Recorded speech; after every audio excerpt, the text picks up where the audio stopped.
शादी के मंडप पर बैठे हैं दूल्हा दुल्हन, दोनों खुश नजर आ रहे हैं। दुल्हन का नाम है प्रगति यादव, दूल्हे साहब का जो नाम है वो है दिलीप यादव, उम्र है 21 साल। नई नई शादी को लेकर दोनों दूल्हा दुल्हन एक्साइटेड नजर आ रहे हैं, हंस रहे हैं, खिलखिला रहे हैं और एक दूसरे को अपना प्यार का इजहार भी कर रहे हैं। और ये जो शादी है बिल्कुल नई शादी है, 5 मार्च 2025 को। लेकिन जो शैतानी दुल्हन है उसके दिमाग में कुछ इस तरीके से प्लानिंग चल रही थी अपने ही पति को मारने की, क्योंकि उसे लगा था कि वो बिल्कुल एक परफेक्ट क्राइम करने जा रही है। उसे पति को रास्ते से हटाना था और पति की जितनी प्रॉपर्टी थी उसे हत्या कर अपने बॉयफ्रेंड के साथ ऐश की जिंदगी जीनी थी।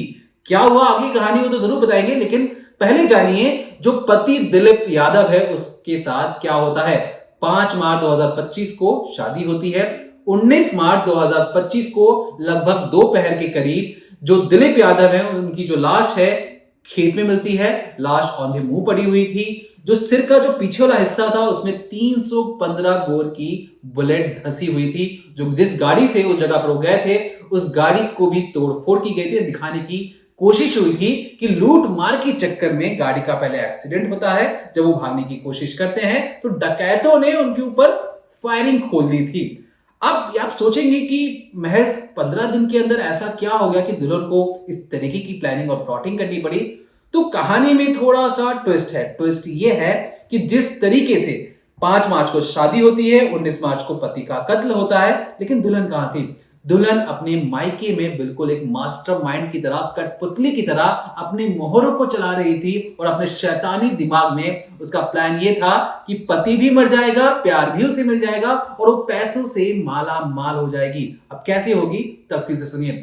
दरअसल 5 मार्च 2025 को औरैया में इन दोनों की शादी होती है, दिलीप और प्रगति की। दोनों फैसला करते हैं कि ठीक है हमें अपने आने वाली जिंदगी अच्छी बनानी है। 6 मार्च 2025 को बारात वापस घर पहुंचती, यानी कि दिलीप के घर पर आती है। महज 4 दिन ही गुजरे होंगे। 10 मार्च 2025 को जो प्रगति है बिल्कुल प्लानिंग के तहत वापस अपने मायके चली जाती है होली मनाने के लिए। लेकिन अंदर की कहानी आपको अगर मैं बताऊं तो जो प्रगति यादव है उसका एक 4 साल का रिलेशनशिप था किसके साथ, अनुराग और बबलू, अनुराग यादव, जो कि प्रगति के गांव का ही रहने वाला था। अब क्योंकि 4 साल से रिलेशन में थे और जब से शादी हुई है प्रगति की, वो दिलीप की वजह से अपने बॉयफ्रेंड से मिल नहीं पा रही थी। अब बेचैनी इस तरीके से कि शादी के महज 4 दिन बाद ही वो वापस अपने मायके चली जाती है ताकि मायके में जाकर वो अपने प्यार से दोबारा मिल सके। लेकिन ये जो कहानी है इतनी सिंपल भी नहीं है। दरअसल मायके जाने से पहले कहानी में ये हुआ था कि शादी जब उनकी फिक्स हुई थी, यानी प्रगति और दिलीप यादव की जब शादी फिक्स हुई थी, तब अनुराग ने कहा था कि देखो मैं तुमसे प्यार करता हूं, तुम किसी और के साथ शादी कैसे कर सकती हो। प्रगति ने बिल्कुल एक परफेक्ट क्राइम वाली कहानी सुनाई। उसने ये कहा कि देखो जो मेरी दीदी है जिनका नाम पारुल है, वो उसकी शादी भी दिलीप के बड़े भाई संदीप से हुई है। अब क्योंकि दोनों बहनें एक ही घर में जा रही हैं और ये जो पूरा परिवार है, जो दिलीप यादव संदीप यादव का जो पूरा परिवार है, एक करोड़पति परिवार है और इनका एसएस यादव क्रेन सर्विस के नाम से एक दुकान भी है, कई सारी जमीनें भी हैं। अगर मैं इनके घर में शादी कर लेती हूं तो हम बहुत जल्दी अमीर बन जाएंगे। जिस तरीके से जो मेरी बहन है वो एक बिल्कुल अच्छी जिंदगी जी रही है, पहले मायके में कैसी जिंदगी जीती थी, अब वो जब से ससुराल गई हैं वो बहुत बेहद ज्यादा खुश रहती हैं, अच्छी जिंदगी उनकी चल रही है। तो मैं भी चाहती हूँ कि हम लोग भी एक अच्छी जिंदगी जिए। इस पर अनुराग कहता है कि देखो तुम्हारी शादी किसी और मर्द के साथ हो रही है, तुम अच्छी जिंदगी खुद तो जी लोगी, मेरा क्या होगा। इस पर जो प्रगति है कहती है कि तुम फिक्र मत करो, मेरे पास बिल्कुल एक परफेक्ट प्लान है, उस प्लान में तुम्हें मेरा साथ देना है। अब साथ देने की जब बात आती तो जो अनुराग को लगता है कि जो उसकी गर्लफ्रेंड है जिसकी अभी भी शादी हुई है वो चाहती है कि उसके साथ ही रहे। अब जब शादी हो जाती है, जैसे ये लोग मायके वापस वापस आती है प्रगति, ये अपने बॉयफ्रेंड से कहती है कि चलो अब बारी है अपने प्लान को अमल में लाने की, तुम्हें सुपारी किले के जरिए मेरे पति को मौत के घाट उतारना है, क्योंकि मैंने उसे शादी तो कर ली है लेकिन मैं उससे अब प्यार नहीं कर पा रही हूं। अब यहां पर जो प्रगति है वो लगभग लगभग कहती कि तुम किलर ढूंढो जो उसे मार सकता है, या तो तुम खुद ही मार दो, तुम इतने हट्टे कट्टे हो, तुम मार दोगे तो किसी को पता भी नहीं चलेगा। अब इसके बाद जो अनुराग है, अनुराग अपने बचपन के दोस्त यानी राम जी को ढूंढता है, जो कि अब एक सुपारी किलर बन चुका है। सुपारी किलर से कहने का मतलब पैसों के लिए वो किसी की भी जान ले सकता है। अब कहानी में ये था कि जो सुपारी किलर था वो पैसों की डिमांड करता है, कहता है कि मुझे 2 लाख रुपए दो, मैं किसी को भी मौत के घाट उतार सकता हूं। अब इतनी जल्दी इतनी बड़ी रकम कैसे जुटाई जाए? अनुराग इतना अच्छा कमाता है नहीं, तो उसने फिर से प्रगति को कांटेक्ट किया और कहा कि जो किलर है वो रेडी है, लेकिन वो पैसों की डिमांड कर रहा है। प्रगति कहती कितने पैसे चाहिए? उसने कहा 2 लाख। मतलब एडवांस में मैं 1 लाख रुपए दे रही हूँ, 1 लाख रुपए काम खत्म होने के बाद, और उससे और चाहिए तो मुझे आकर बता दे। अब 1 लाख रुपए मिलते ही जो सुपारी किलर राम जी था वो प्लान और रेकी करना शुरू करता है। वो इंतजार करता है कि कब जो दिलीप है दुकान से अपने घर पर जाता है, कब कहाँ जा रहा है। तो उस रोज जो 19 मार्च वाली रोज, जो 19 मार्च 2025 की रोज भी, जो दिलीप है अपनी दुकान बंद कर कर एक होटल में जाता है खाना खाने के लिए। अपने भाई को, बड़े भाई को फोन करके कहता है कि भैया मैं घर जा रहा हूँ, थोड़ा सा रेस्ट करके आऊंगा। अब जिस होटल में वो आके रुका, तभी जो सुपारी किलर और जो अनुराग है ये दोनों बाइक पर बैठ के जाते हैं और कहते हैं कि भैया हमारी जो गाड़ी है ना खड्डे में फंस गई है, अगर आप अपनी ही गाड़ी से उसे निकालने में मदद करेंगे तो अच्छा होगा।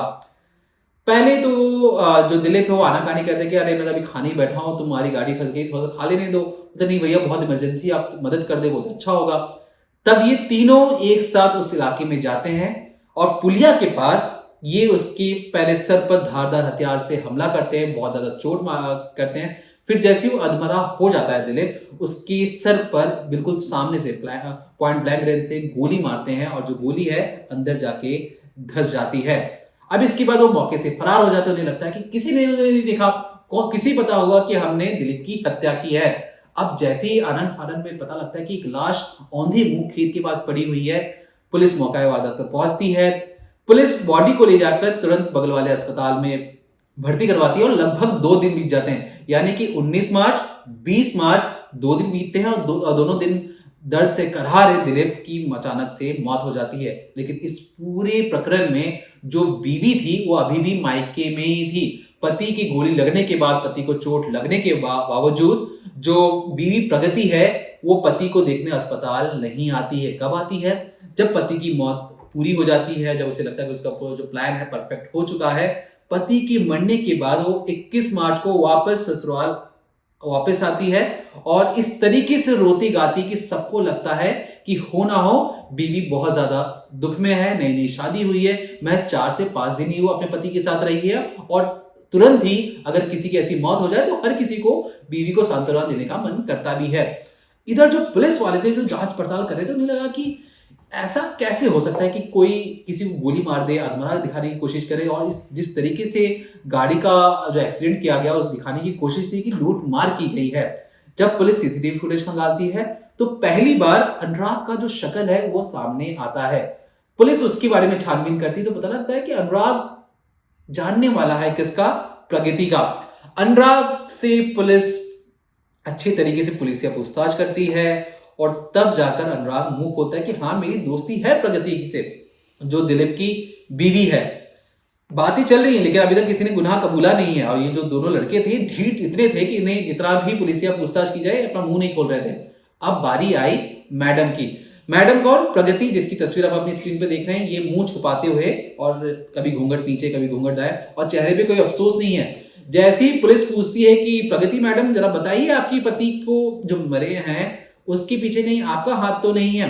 प्रगति पहले आनाकानी करती है लेकिन जब उससे पूछताछ की जाती है कड़ाई से तो टूटती और कहती है कि हाँ मैंने ही अपने पति को मारा है, आप मुझे मत मारिएगा, आप मुझे थप्पड़ से चोट लगता है, आप ये सारी चीजें मेरे साथ मत कीजिए, मैं हर एक अपना गुनाह कबूलने को तैयार हूं, क्योंकि मुझे प्यार किसी और से था। घर वालों ने जबरदस्ती, जो दीदी हैं जो जीजा हैं उन्हीं के भाई से मेरी शादी जब फिक्स करवाई तो मुझे बहुत अफसोस हुआ, क्योंकि जो अनुराग यादव है मुझसे प्यार करती थी लेकिन मेरे घर वालों ने दिलीप यादव से मेरी शादी करवा दी, जो मुझे बर्दाश्त नहीं थी। लेकिन मुझे लगा कि ये फटाफट अमीर होने का एक जरिया हो सकता है।